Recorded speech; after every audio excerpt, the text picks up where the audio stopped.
Villain இருக்கார், அவர் குடும்பத்தை கெடுப்பார் அப்படின்னு சொல்லுவாங்க. ஒரு பாட்டு ஆங்கிலத்திலே பாடியிருக்காங்க. அண்ட் இப்ப ரொம்ப முக்கியமான பர்சன், இந்த சபையில ரொம்ப முக்கியமான பர்சன், மதிப்புக்குரிய ராதா ரவி சார் அவர்களை மேடைக்கு.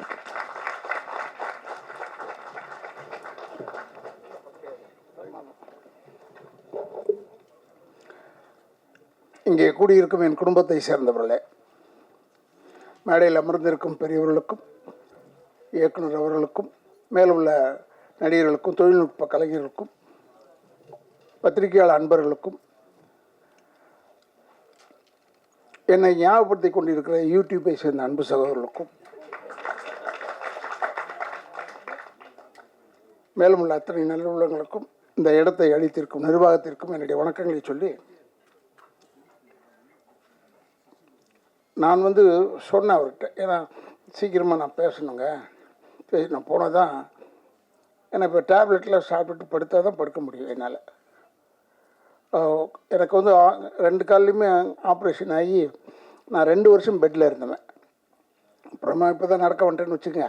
இது வேறு சொல்லிவிட்டா உடனே சினிமாவில் ஒன்று அவ்வளோதானே அவரால் நடக்க முடியாது போலக்கூடாதுன்னு சொல்லுவாங்க. அதில் நடக்கிறேன். ஏன்னா சினிமாக்காரன் மட்டும் தூங்கும் போது கூட கால் ஆடிக்கிட்டே தூங்கணும். அப்படி இல்லைன்னா போயிட்டோன்னு நினச்சி வேற ஆளை போட்டுருவாங்க. அது மாதிரி சினிமா. அது இப்போ இருக்கிற சினிமா ரொம்ப நட்போடு எல்லாருமே, நாங்களும் இருந்தோம் நட்போட தான் இருந்தோம். பட் இங்கே ஒரே குடும்பமாக ரொம்ப நேசித்து எல்லார் பேரையும் தனித்தனியாக தெரியுது, எல்லார் பேரையும் தெரியுது. ரொம்ப ஒரு பார்க்குறதுக்கே நமக்கு ஒரு சந்தோஷமாக இருக்குது. என்னை கூப்பிடும்போது, ஏன்டா என்ன கூப்பிட்றீங்க, இதை பேசணுமா, அதுக்காக கூப்பிட்றீங்களாடான்னு கேட்டேன். இல்லைண்ணா நீங்கள் நடிச்சிருக்கீங்க இதில்ன்னு சொன்னாங்க. மறந்து போச்சு. இது பார்த்தா ஏதோ ஒரு 2 நாள் ஒர்க் பண்ணேன்னு நினைக்கிறேன், ஐ டோன்ட் நோ. பட் இந்த டைரக்டர் ஏன் நான் பாராட்டுறேன்னா, ஜான் பிள்ளையாக இருந்தாலும் ஆண் பிள்ளையாக இருக்கிறார். அவர் ரொம்ப ஆள் சைஸ் தான் அப்படி. அதே மாதிரி தம்பிதுரை எப்பவுமே நான் பேசுவேன், இந்த படத்தில் ஏதோ அவர் தானே ப்ரொடியூசர், அவர் பேர் ஏன் வரல, ஏதோ ஒரு ஒய்ஃப் பேர் போட்டிருக்காங்க போலன்னு நினச்சிக்கிட்டு இருந்தேன். பார்த்தா படத்தில் கேரக்டருக்கு பேரே தம்பிதுரை. என் பேர் போடுறதில்ல, எழுதுறதில்ல, அப்போ கேரக்டர் பேரை வச்சிடுறேம்மா. இப்போ தம்பிதுரைன்னு ஒழிச்சிக்கிட்டே இருக்கும். ரொம்ப ஒரு நல்ல குரூப். பெரிய எல்லாருமே பத்திரிகையாளர்கள் எல்லாருமே சப்போர்ட் பண்ணணும் டு திஸ் குரூப். ஏன்னா இது மாதிரி படங்கள் வெற்றி அடைய இப்போ தான் ஒரு நல்ல பெரிய வாய்ப்பு வந்திருக்கு எல்லாருக்கும். நான் முதல்ல தம்பிக்கிட்ட கேட்டேன், ஐ திங்க் சரத்கிட்ட கேட்டேன், இதில் ஏதாவது பேய் இருக்காடான்னு. இல்லைண்ணா பேயெல்லாம் கிடையாது, ஆனால் ஒன்று இருக்குது, வெட்டுக்குத்து இருக்குது. ஏதோ ஒன்று இருக்கணும்ல, ஏதோ ஒன்று இருக்கணும். வெட்டுக்குத்தாவது இருக்கணும், ரத்தம் இருக்கணும். ஆனானப்பட்டு எங்கள் ரஜினி சாருக்கு வெறும் ரத்தமாக இருக்குது படத்தில், இல்லை? அவரே ரத்தத்தை நம்பி எடுக்கும்போது நம்மெல்லாம் என்ன சாதாரணமான ஸ்டார்டிங்லேருந்தே ரத்தத்தை காமிக்கலாம், தப்பே கிடையாது. ரொம்ப நல்ல இந்த படம் வந்திருக்கும்னு ஒரு எதிர்பார்ப்பு இருக்குது. டெஃபினட்டாக தேட்டரில் பார்க்குறதுக்கு இன்னும் பிரமாதமாக இருக்கும். இங்கே இருக்கிற பத்திரிகையாளர் நண்பர்களுக்கு சொல்கிறேன், தயவுசெய்து இதை தேட்டரில் பார்க்க சொல்லுங்கள் ஜனங்களை. ஏன்னா இந்த இப்போ ஓடிடி பிளாட்ஃபார்ம் அது என்னென்னமோ சொல்கிறாங்க, இங்கிலீஷில் சொல்கிறாங்க. இதில் ஆனால் ஒரு பாட்டு அப்படி தான் பார்த்தேன், ஒரு பாட்டு ஆங்கிலத்திலே பாடியிருக்காங்க. எனக்கு புரியல யார் பாடியிருக்காங்க. அதுவும் நீங்கள் தான் பண்ணீங்களா? அது ஆங்கிலத்திலே பாடுறாங்க, அந்தளவுக்கு வந்துருச்சு இப்போ. ஸோ என்னடா டைட்டில் மட்டும் இவ்வளோ அசிங்கமாக வைக்கிறாங்களே படத்துலன்னு நான் யோசித்தேன். பார்த்தா பாட்டே ஆங்கிலத்தில் பேசியிருக்காங்க. ஸோ இனிமேல் நம்ம இம்ப்ரூவ்டு, அதாவது இந்தியாவுக்குள்ளே ரிலீஸ் ஆகலனா கூட பரவாயில்ல, வெளியே போய் ரிலீஸ் ஆனாலும் இங்கிலீஷ் புரியும்ல எல்லாருக்கும். அதனால் என்னமோ தெரியல இங்கிலீஷில் பாட வச்சுருக்காங்க. I am not against English. I studied in Anglo Indian school. But still Tamil படம்னு வரும்போது ஏற்கனவே தமிழை கொலை பண்ணிகிட்டு இருக்கானுங்க. அதில் வேறு இப்போ ஒரு ஆங்கில பாட்டு அது இதுன்னு வச்சு ரொம்ப தமிழை கொண்டுடாதீங்க, இல்லாமல் ஆக்கிடாதீங்க. இப்போ எப்படி தம்பிதுரை பாருங்கள், சுயநலமாக தன்னுடைய பேரை ஹீரோவுக்கு வச்சு விட்டார். அது மாதிரியாவது இருக்கணும், ஒரு சுயநலம் வேணும்ல, இல்லைன்னா இது முடியாது. டெஃபினட்டாக இது பெரிய வெற்றியாகும். ஐ திங்க் 12th ரிலீஸ் நினைக்கிறேன் இந்த படம், இல்லை? ஏதோ ஒன்று தேட்டர் எப்போ கிடைக்கும் போது போங்க, க்யூவில் போயிடும். ஏன்னா இப்போல்லாம் பேப்பரை திறந்தா போதும், டெய்லி 2 படம் பார்த்துக்கிட்டே இருக்கோம். அதில் அது மாதிரி இல்லாமல் இந்த படம் பெரிய வெற்றியாக அமைய வேண்டும். ஏன்னா சகோதரர் இந்த கதாநாயகனாக நடித்தவர்கிட்ட வரும்போதே சொன்னேன், உன்னை எங்கேயோ பார்த்த மாதிரி இருக்கிறியா, நல்லா இருக்கிறியா நீ அப்படின்னு சொன்னேன். இந்த படத்தில் ஒரு நல்ல ஒரு கதாநாயகன் பண்ணியிருக்காரு. அவரெல்லாம் டெஃபினட்டாக பெரிய அளவில் வளர வேண்டும்.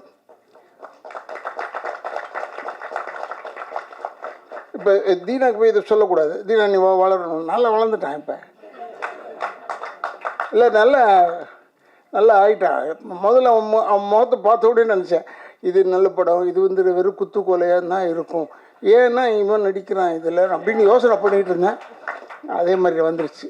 மீதியில் என்னை பற்றி சொல்லுவாங்க, நான் நடித்தேன்னா வில்லன் இருக்கார், அவர் குடும்பத்தை கெடுப்பார் அப்படின்னு சொல்லுவாங்க.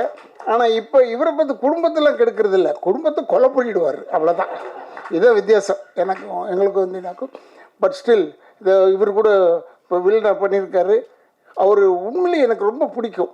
இப்போ லேட்டஸ்ட்டாக இவர் தான் யங் யூத் வில்லன். இப்போ தீனா அங்கேருந்தெல்லாம் கொஞ்சம் ப்ரொமோஷன் வாங்கியிருக்காருன்னு நினைக்கிறேன். ஏன்னா நான்லாம் ரொம்ப ப்ரொமோஷன் வாங்கி ரொம்ப தூரத்துக்கு போயிட்டேன்.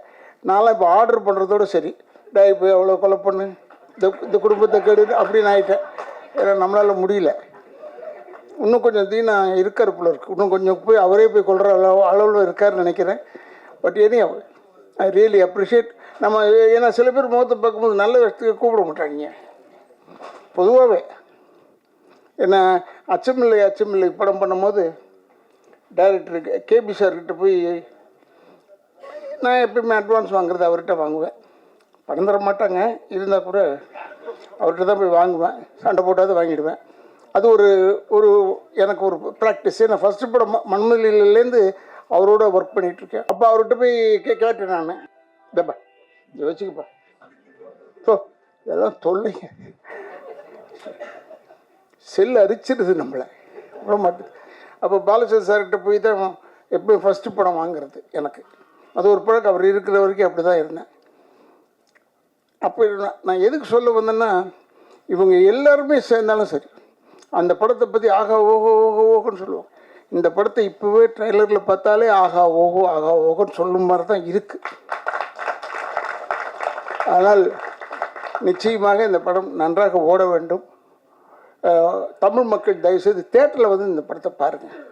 இதை இந்த ஓடிடியில் போடுறான், அதில் போடுறான், இதில் போடுறான், அதெல்லாம் அவங்க எவ்வளோ சிரமப்பட்டு விற்று வரணும் தெரியுமா? அதுக்கு தயவுசெய்து அவங்களுடைய சிக்கலை வந்து நீங்களும் அந்த சிக்கலை எடுத்து தமிழ் வாழ வேண்டும் என்றால் இந்த மாதிரி தமிழ் படங்கள்லாம் நீங்கள் வந்து பார்க்க வேண்டும்.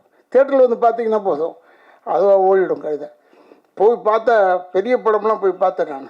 ஒரு படம் போய் பார்த்தா மொத்தம் ஒரு 100 பேர் இருக்காங்க. 5000 பேர் உட்கார வேண்டிய இடத்துல 100 பேர் இருந்தால் எனக்கு பயம் வருமோ வராதா?